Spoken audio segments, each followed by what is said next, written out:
今日は水とお湯を聞き分けるマシンを作ります。水というものがありますね。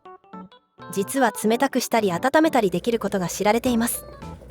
突然ですが問題です。どちらがお湯でどちらが水でしょうか？注ぐ音をよく聞いてください。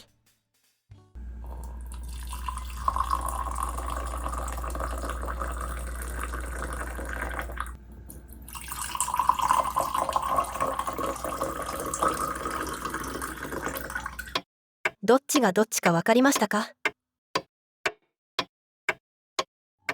実は水とお湯を注ぐ音の違いは結構聞き分けられることが知られています。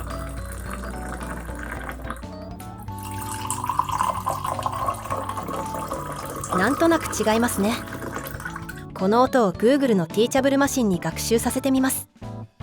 水とお湯を聞き分けるモデルができました。ブラウザ上で動くのでスマホからでも使えます。サーボモーターをシャコシャコと動かして判定結果を表示させます。判定結果を無線でやり取りするプログラムを AI に作らせ、長くてだるいのでやめました。カラーセンサーを貼り付けて光通信します。というわけで完成です。水、お湯、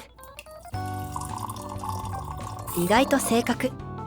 近頃の AI は楽しそうな仕事ばかりなので、たまにはこういう非生産的な仕事もやるべきです。